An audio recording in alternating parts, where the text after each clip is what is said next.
वन्दे वाञ्छितलाभाय चन्द्रार्धकृतशेखरां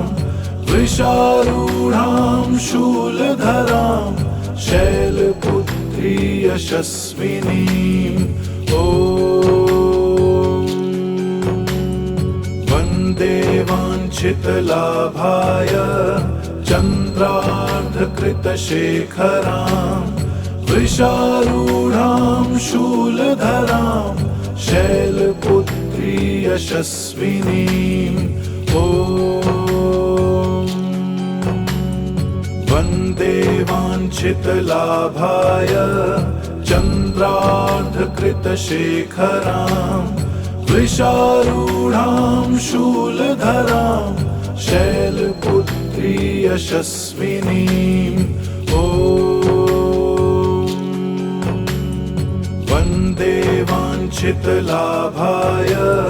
चन्द्रार्धकृतशेखरां वृषारूढां शूलधरां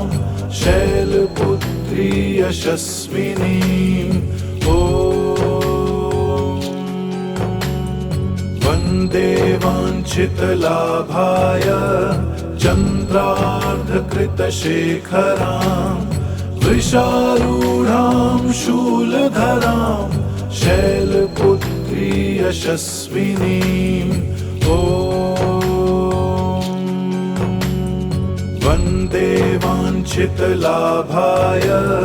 चन्द्रार्धकृतशेखरां वृषारूढां शूलधरां शैलपुत्री यशस्विनीं।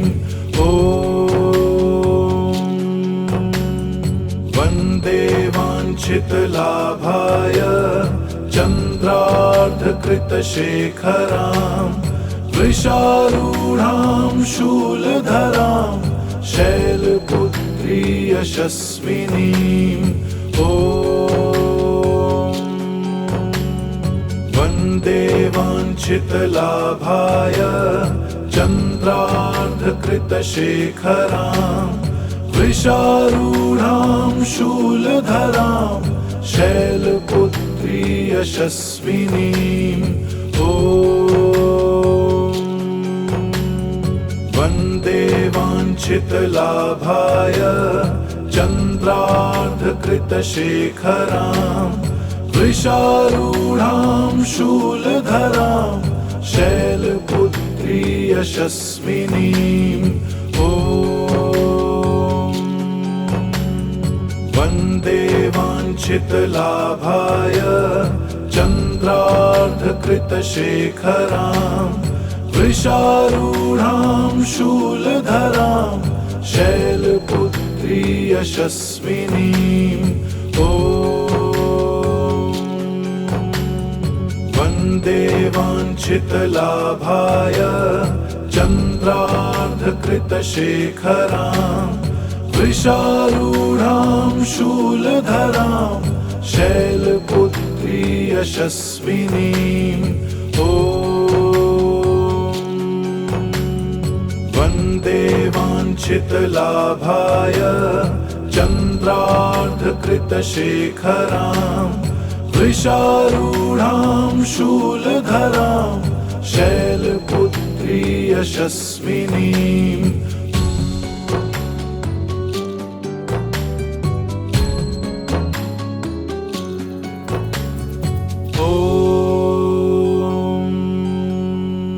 वन्दे वाञ्छितलाभाय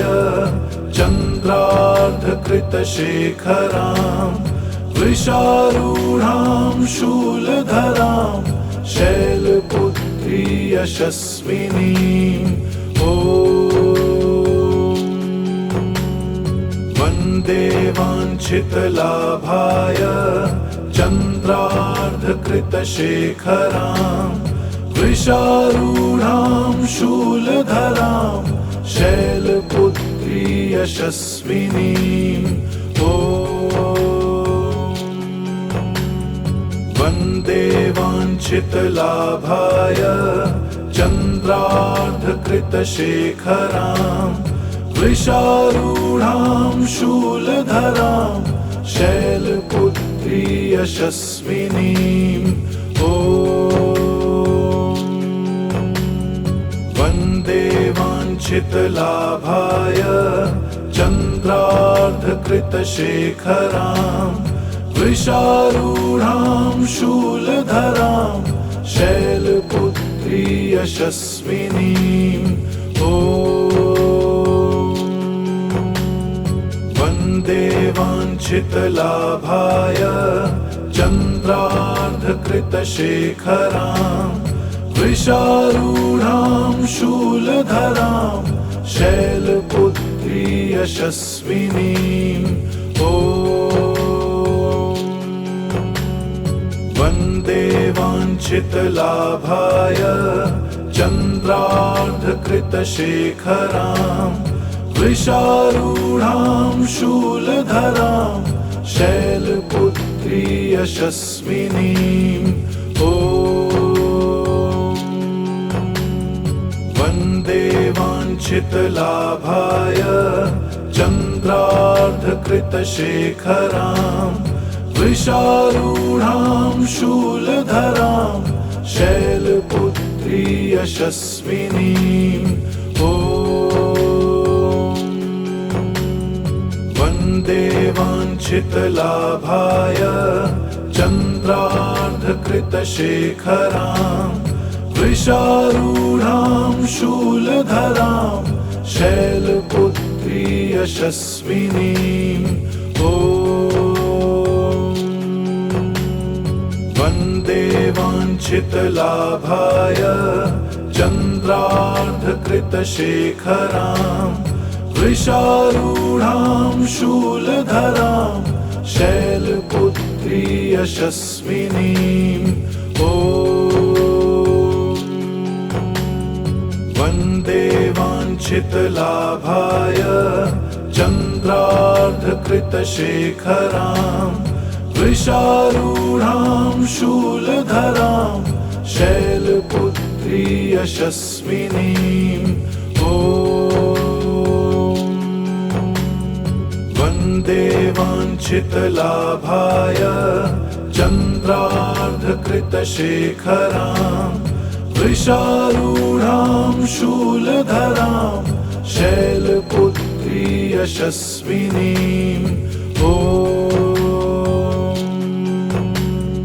वन्दे वाञ्छितलाभाय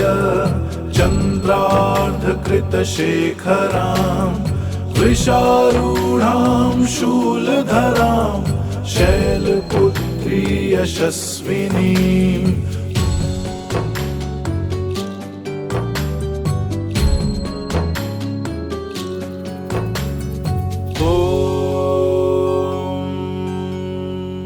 वन्दे वाञ्छितलाभाय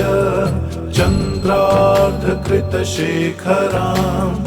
वृषारूढां शूलधरां शैलपुत्री यशस्विनीम् ॐ वन्दे वाञ्छितलाभाय चन्द्रार्धकृतशेखरां वृषारूढां शूलधरां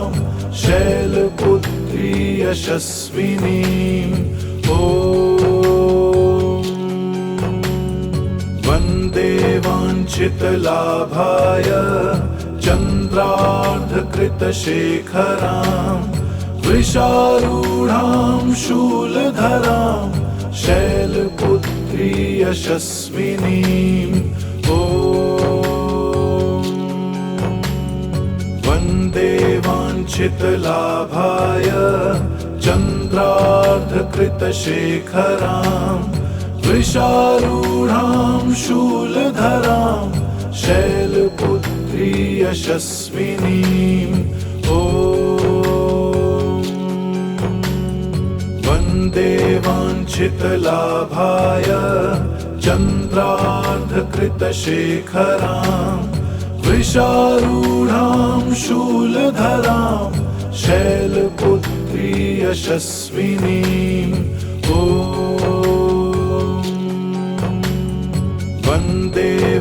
वाञ्छितलाभाय चन्द्रार्धकृतशेखरां वृषारूढां शूलधरां शैलपुत्री यशस्विनीम् ॐ वन्दे वाञ्छितलाभाय चन्द्रार्धकृतशेखरां वृषारूढां शूलधरां शैलपुत्री यशस्विनीम् ॐ वन्दे वाञ्छितलाभाय चन्द्रार्धकृतशेखरां वृषारूढां शूलधरां शैलपुत्री यशस्विनीम् ॐ वन्दे वाञ्छितलाभाय चन्द्रार्धकृतशेखरां वृषारूढां शूलधरां शैलपुत्री यशस्विनीम् ॐ वन्दे वाञ्छितलाभाय चन्द्रार्धकृतशेखरां वृषारूढां शूलधरां शैलपुत्री यशस्विनीम् ॐ वन्दे वाञ्छितलाभाय चन्द्रार्धकृतशेखरां वृषारूढां शूलधरां शैलपुत्री यशस्विनीम् ॐ वन्दे वाञ्छितलाभाय चन्द्रार्धकृतशेखरां वृषारूढां शूलधरां शैलपुत्री यशस्विनीम्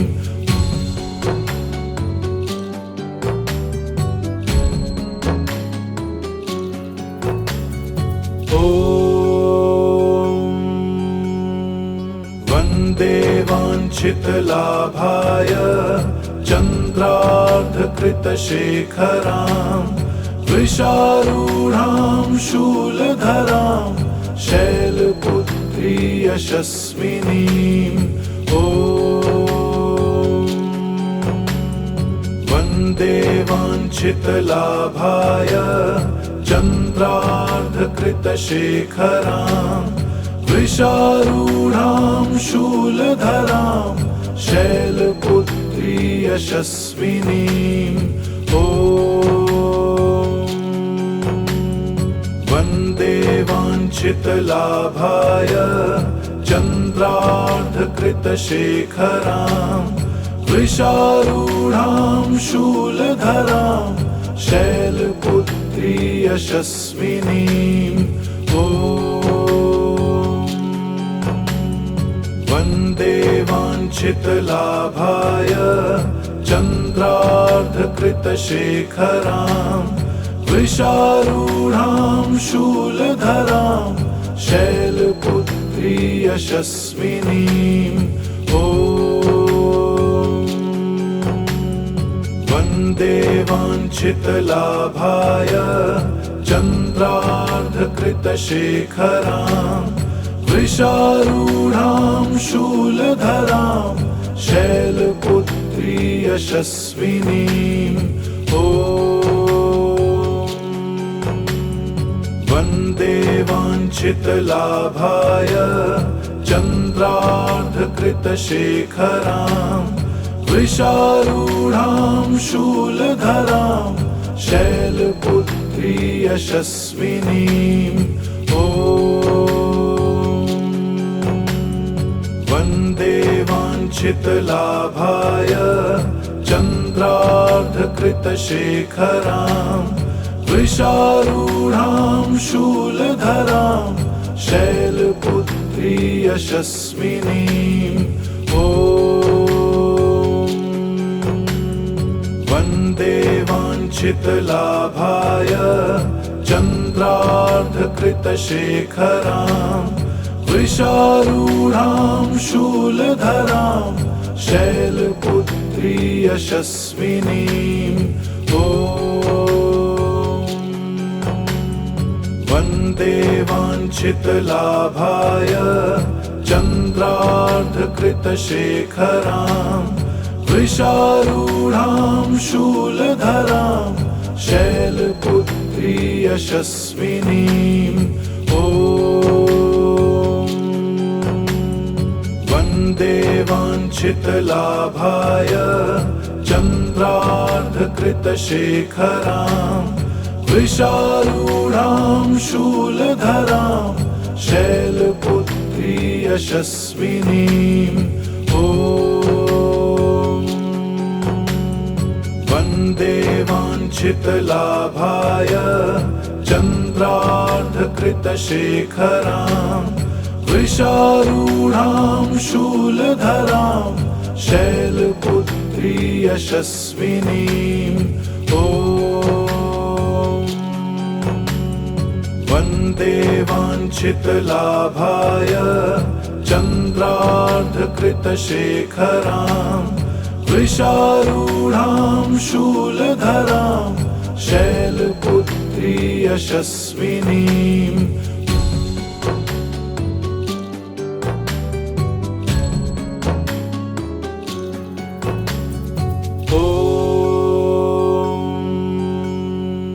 वन्दे वाञ्छितलाभाय चन्द्रार्धकृतशेखरां वृषारूढां शूलधरां शैलपुत्री यशस्विनीम् ॐ वन्दे वाञ्छितलाभाय चन्द्रार्धकृतशेखरां वृषारूढां शूलधरां शैलपुत्री यशस्विनीम् ॐ वन्दे वाञ्छितलाभाय चन्द्रार्धकृतशेखरां वृषारूढां शूलधरां शैलपुत्री यशस्विनीम् ॐ वन्दे वाञ्छितलाभाय चन्द्रार्धकृतशेखरां वृषारूढां शूलधरां शैलपुत्री यशस्विनीम् ॐ वन्दे वाञ्छितलाभाय चन्द्रार्धकृतशेखरां वृषारूढां शूलधरां शैलपुत्री यशस्विनीम् ॐ वन्दे वाञ्छितलाभाय चन्द्रार्धकृतशेखरां वृषारूढां शूलधरां शैलपुत्री यशस्विनीम् ॐ वन्दे वाञ्छितलाभाय चन्द्रार्धकृतशेखरां वृषारूढां शूलधरां शैलपुत्री यशस्विनीम् ॐ वन्दे वाञ्छितलाभाय चन्द्रार्धकृतशेखरां वृषारूढां शूलधरां शैलपुत्री यशस्विनीम् ॐ वन्दे वाञ्छितलाभाय चन्द्रार्धकृतशेखरां वृषारूढां शूलधरां शैलपुत्री यशस्विनीम् ॐ वन्दे वाञ्छितलाभाय चन्द्रार्धकृतशेखरां वृषारूढां शूलधरां शैलपुत्री यशस्विनीम् ॐ वन्दे वाञ्छितलाभाय चन्द्रार्धकृतशेखरां वृषारूढां शूलधरां शैलपुत्री यशस्विनीं ॐ वन्दे वाञ्छितलाभाय चन्द्रार्धकृतशेखरां वृषारूढां शूलधरां शैलपुत्री यशस्विनीं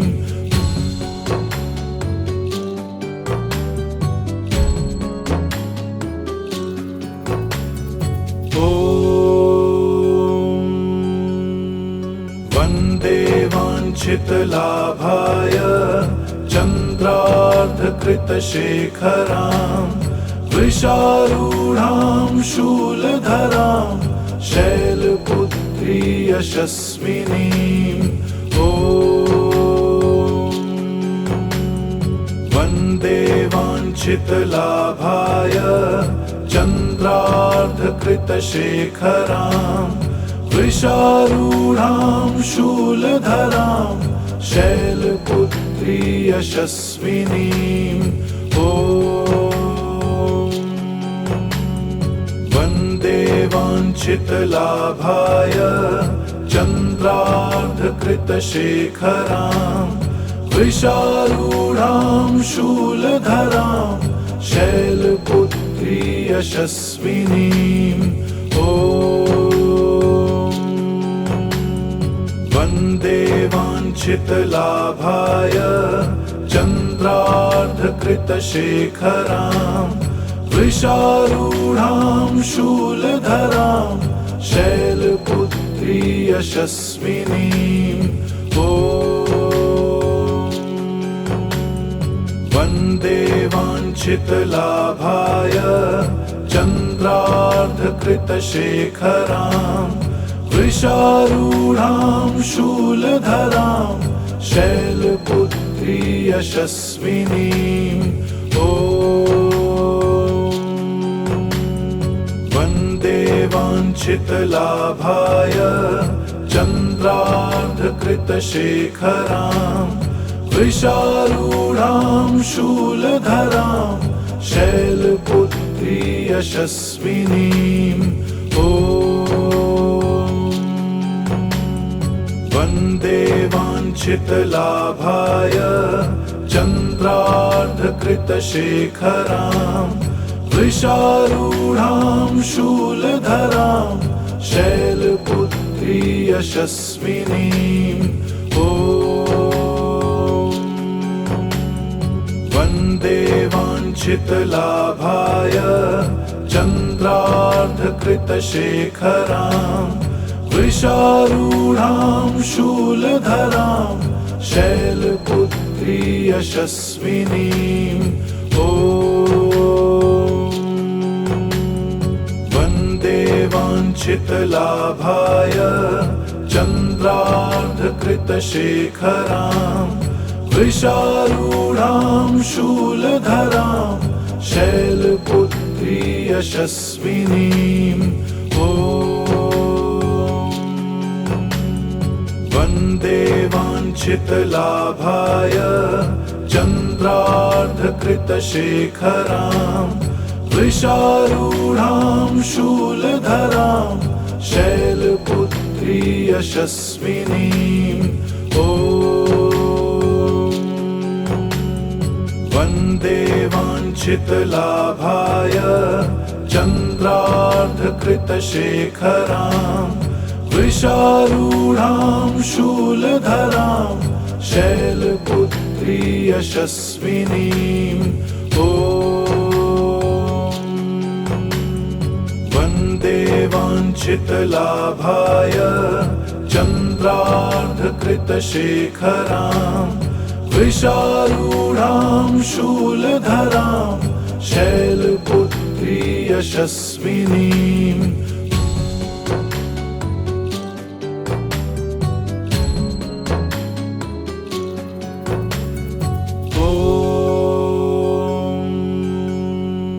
वन्दे वाञ्छितलाभाय चन्द्रार्धकृतशेखरां वृषारूढां शूलधरां शैलपुत्री यशस्विनीम् ॐ वन्दे वाञ्छितलाभाय चन्द्रार्धकृतशेखरां वृषारूढां शूलधरां शैलपुत्री यशस्विनीम् ॐ वन्दे वाञ्छितलाभाय चन्द्रार्धकृतशेखरां वृषारूढां शूलधरां शैलपुत्री यशस्विनीम् ॐ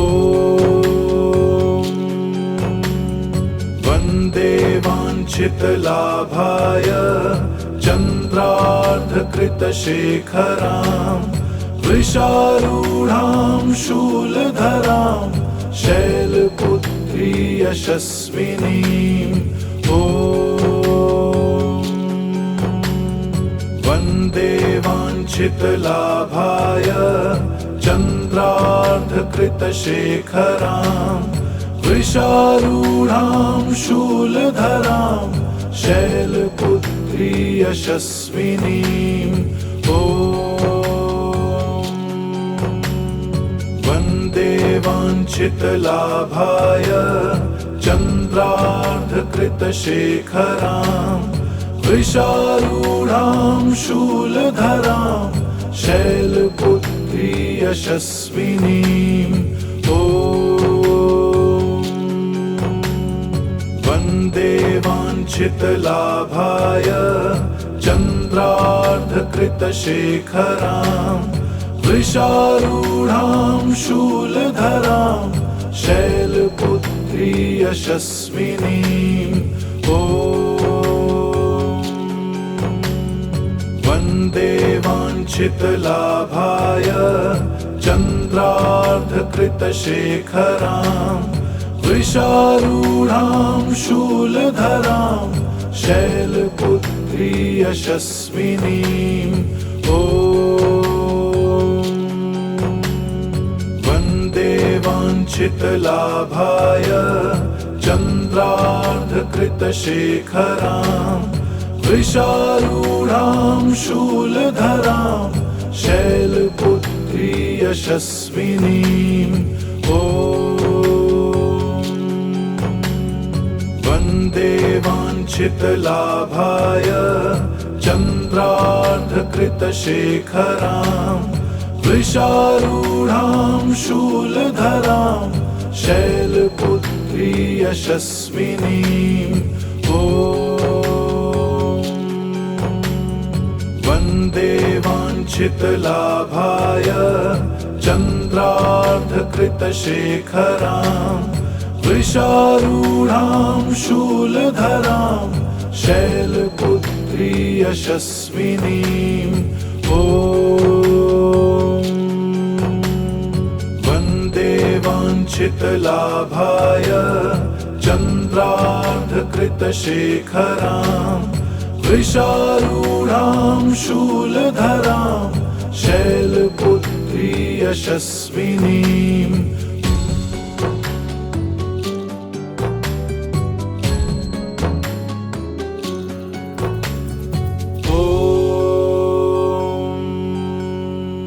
वन्दे वाञ्छितलाभाय चन्द्रार्धकृतशेखरां वृषारूढां शूलधरां शैलपुत्री यशस्विनीम् ॐ वन्दे वाञ्छितलाभाय चन्द्रार्धकृतशेखरां वृषारूढां शूलधरां शैलपुत्री यशस्विनीम् ॐ वन्दे वाञ्छितलाभाय चन्द्रार्धकृतशेखरां वृषारूढां शूलधरां शैलपुत्री यशस्विनीम् ॐ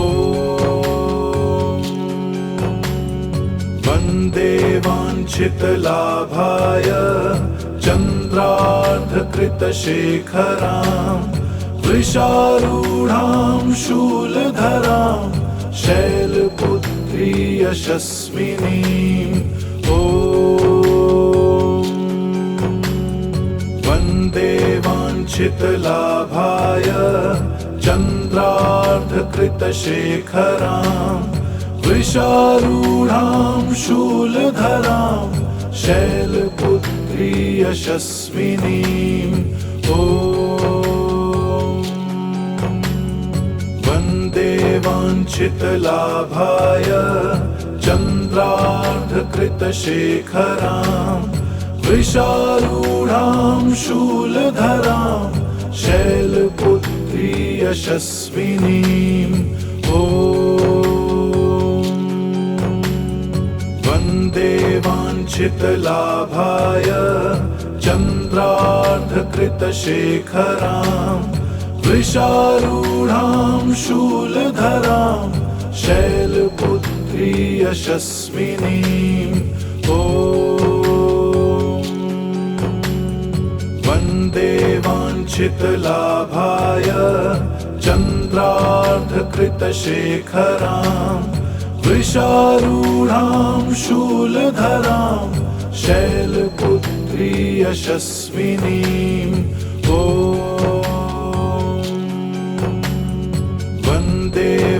वन्देवाञ्छितलाभाय चन्द्रार्धकृतशेखरां वृषारूढां शूलधरां शैलपुत्री यशस्विनीं ॐ वन्देवाञ्छितलाभाय चन्द्रार्धकृतशेखरां वृषारूढां शूलधरां शैलपुत्री यशस्विनीं ॐ वन्देवाञ्छितलाभाय चन्द्रार्धकृतशेखरां वृषारूढां शूलधरां शैलपुत्री यशस्विनीं ॐ वन्देवाञ्छितलाभाय चन्द्रार्धकृतशेखरां वृषारूढां शूलधरां शैलपुत्री यशस्विनीं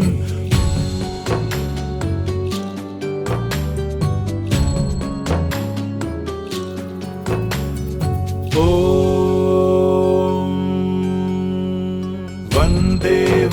वन्देवाञ्छितलाभाय चन्द्रार्धकृतशेखरां वृषारूढां शूलधरां शैलपुत्री यशस्विनीं ॐ वन्देवाञ्छितलाभाय चन्द्रार्धकृतशेखरां वृषारूढां शूलधरां शैलपुत्री यशस्विनीं ॐ वन्देवाञ्छितलाभाय चन्द्रार्धकृतशेखरां वृषारूढां शूलधरां शैलपुत्री यशस्विनीं ॐ वन्देवाञ्छितलाभाय चन्द्रार्धकृतशेखरां वृषारूढां शूलधरां शैलपुत्री यशस्विनीं ॐ वन्देवाञ्छितलाभाय चन्द्रार्धकृतशेखरां वृषारूढां शूलधरां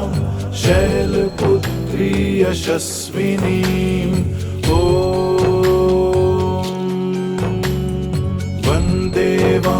वन्देवाञ्छितलाभाय चन्द्रार्धकृतशेखरां वृषारूढां शूलधरां शैलपुत्री शैलपुत्री यशस्विनीम् ॐ वन्दे वाञ्छितलाभाय चन्द्रार्धकृतशेखराम् वृषारूढां शूलधरां शैलपुत्री यशस्विनीम् ॐ वन्दे वाञ्छितलाभाय चन्द्रार्धकृतशेखरां वृषारूढां शूलधरां शैलपुत्री यशस्विनीम् ॐ वन्दे वाञ्छितलाभाय चन्द्रार्धकृतशेखरां वृषारूढां शूलधरां शैलपुत्री यशस्विनीम् ॐ वन्दे वाञ्छितलाभाय चन्द्रार्धकृतशेखरां वृषारूढां शूलधरां शैलपुत्री यशस्विनीम् ॐ वन्दे वाञ्छितलाभाय चन्द्रार्धकृतशेखरां वृषारूढां शूलधरां शैलपुत्री यशस्विनीम् ॐ वन्दे वाञ्छितलाभाय चन्द्रार्धकृतशेखरां वृषारूढां शूलधरां शैलपुत्री यशस्विनीम्